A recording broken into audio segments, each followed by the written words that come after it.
Bismillahirrahmanirrahim. Assalamualaikum warahmatullahi wabarakatuh. Alhamdulillah wassalatu wassalamu ala Rasulillah wa ala alihi wa sahbihi wa mawalah amma ba'du. Rekan-rekan pemirsa dimanapun Anda berada, pada kesempatan kali ini kita akan mengkaji tentang macam-macam zakat.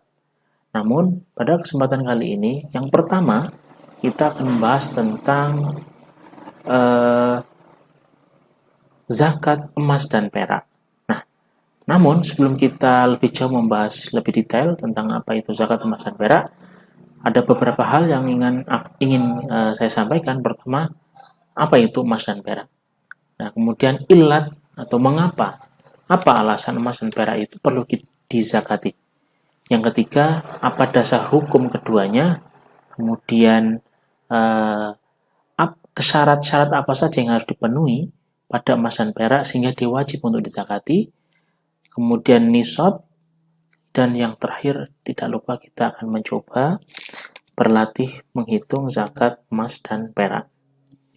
Baik, agar lebih efektif kita masuk pada pembahasan yang pertama, yaitu apa itu emas dan perak. Rekan-rekan pemirsa dimanapun Anda berada, emas dan perak sebagaimana kita ketahui adalah sebuah logam mulia yang mana ia merupakan salah satu dari sekian barang tambang. Ya. Kemudian emas dan perak juga identik dengan mata uang, ya, sering dijadikan mata uang sehingga bisa kita lihat di gambar-gambar atau di Google atau apa gitu, dia merupakan dia adalah berwujud koin, ya koin logam begitu ya.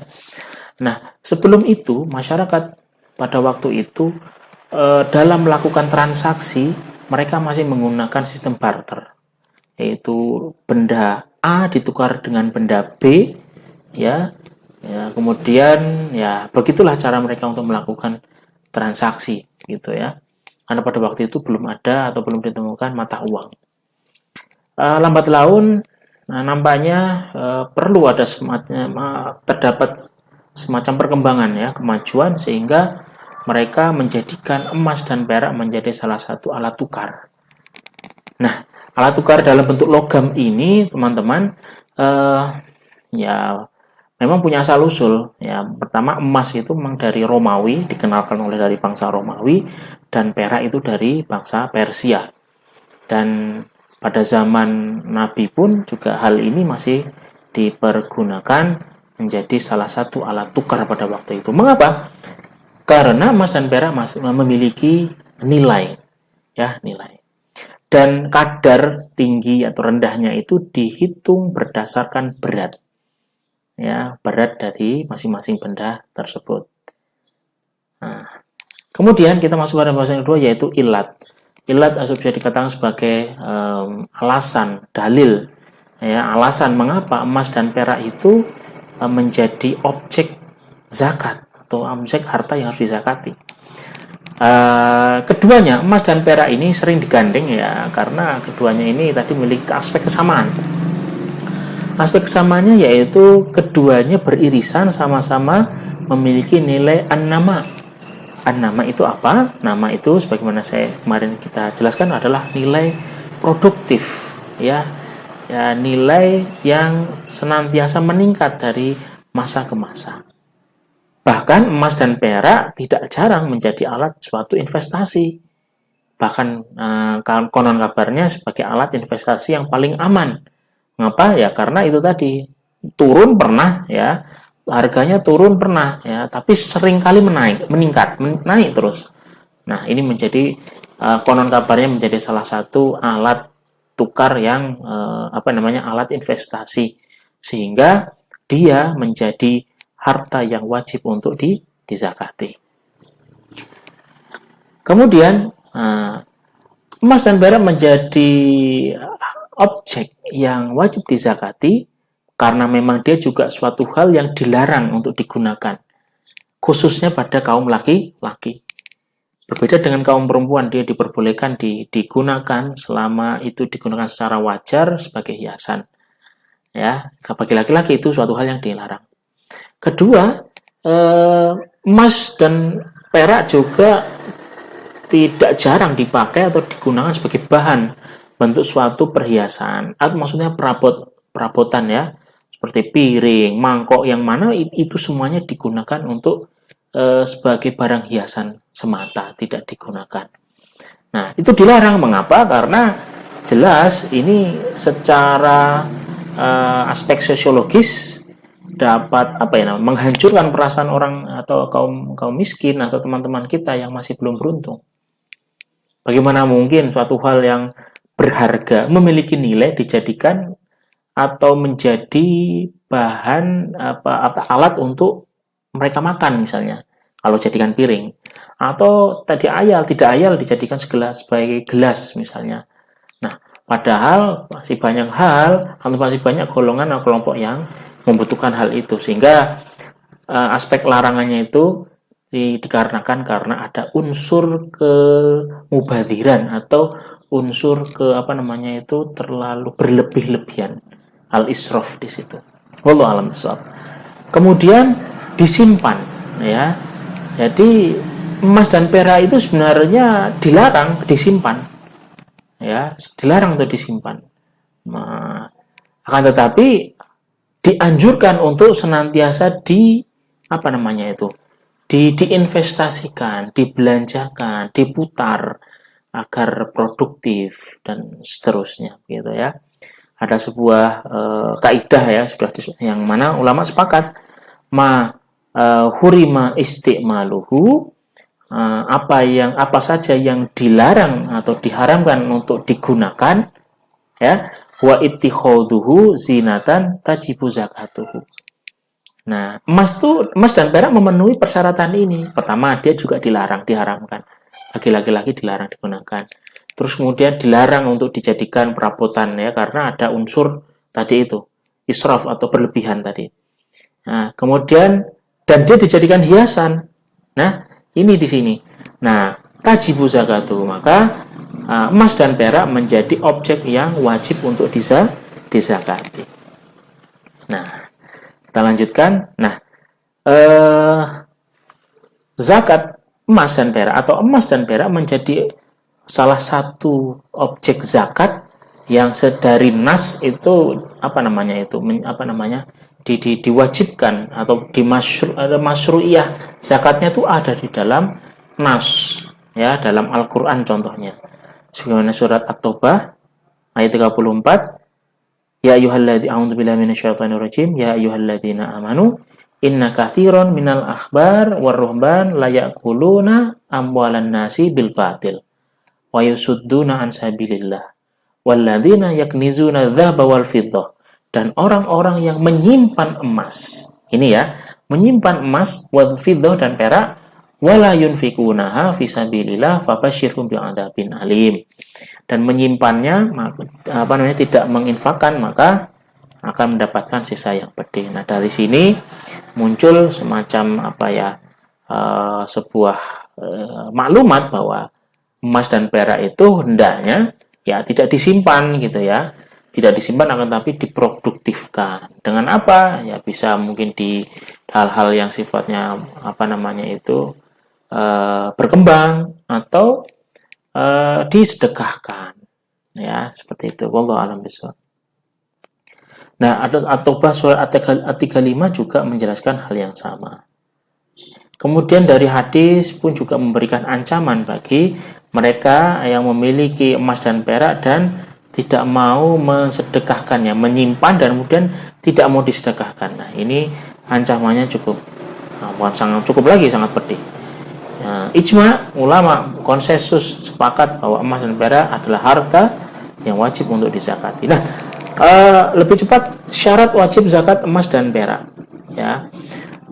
Emas dan perak menjadi harta yang wajib untuk dizakati apabila dia memenuhi dua syarat ini. Pertama adalah nisab dan yang kedua yaitu haul.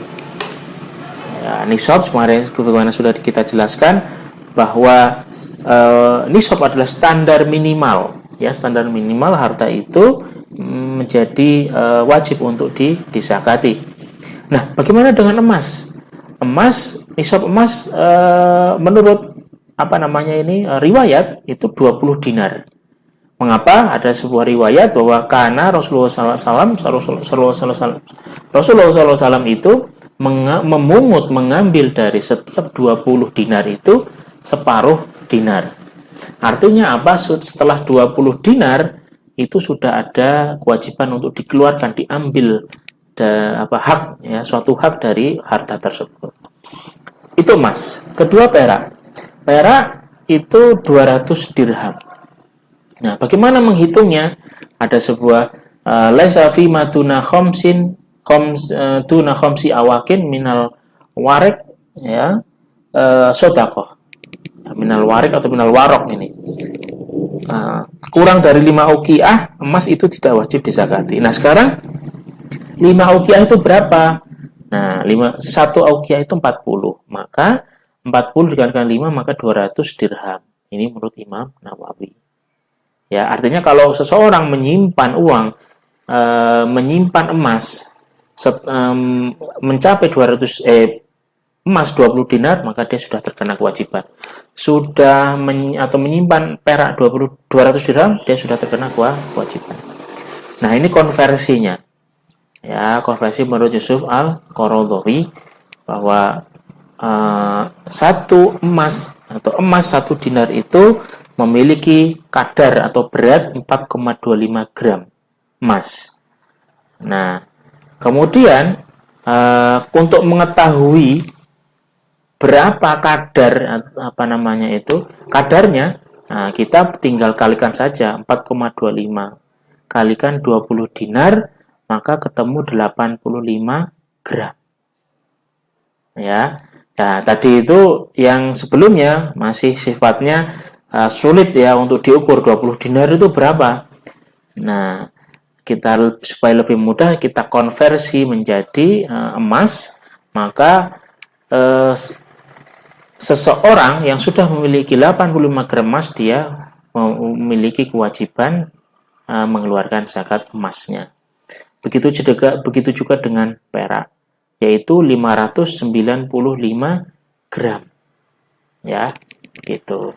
Nah, kita coba melakukan perhitungan ya. Latihan soal. Ya, di sini Ibu Bejo memiliki perhiasan emas sebanyak 150 gram. Nah, sedangkan emas yang ia gunakan untuk sehari-hari, misalnya cincin, kalung, anting gitu ya, sekitar 50 gram. Ya, cukup banyak. Setelah berjalan 1 tahun, berapa zakat yang harus dikeluarkan Ibu Bejo? Nah, dan apakah Ibu Bejo sudah terkena kewajiban membayar emas atau membayar zakat emas? Nah, kita lihat. Oh iya, untuk kadar atau zakat yang harus dikeluarkan 2,5% itu untuk tahun Hijriah. Nah, ada juga ulama apabila tahunnya itu adalah tahun Masehi, tahun Syamsiah, maka dia lebih besar 2,65% karena apa? Jumlah hari dalam bulan Syamsiah lebih banyak daripada jumlah bulan Komariah. Namun, ya saya lebih cenderung untuk menggunakan Hijriah karena ya seperti itu fikih yang kaitannya dengan masalah zakat ya, menggunakan hitungannya Hijriah. Sekarang masuk pada penyelesaian ya, perhiasannya 150, emas yang dipakai 50, maka emas yang disimpan ya itu 100 gram. Dilihat di sini 100 gram itu jelas melebihi dari batas minimal 85 gram, maka dengan begitu Ibu Bejo sudah memiliki kewajiban mengeluarkan zakat. Apakah berhenti sampai sini? Belum. Kemudian berapa yang harus dibayarkan atau dikeluarkan? Nah, hitungan Hijriah. Apabila kita menggunakan hitungan haul 1 bulan Hijriah, maka 100 gram ya yang emas yang disimpan tadi dikalikan 2,5%, maka menghasilkan 2,5 gram emas. Nah, sekarang saat ini baru saja saya mengecek di logammulia.com bahwa harga emas Rp912.000. Ketika kita kalikan maka Rp2.280.000 ini adalah zakat emas yang harus dikeluarkan oleh Ibu Bejo kaitannya atas kepemilikan harta emas yang diam yang disimpan ya selama 1 tahun. Saya pikir itu pembahasan kita tentang zakat emas dan perak. Wallahu a'lam bishawab. Apabila ada pertanyaan bisa ditulis di kolom komentar. Jangan lupa klik like, share and subscribe. Wallahu a'lam bishawab. Wassalamualaikum warahmatullahi wabarakatuh.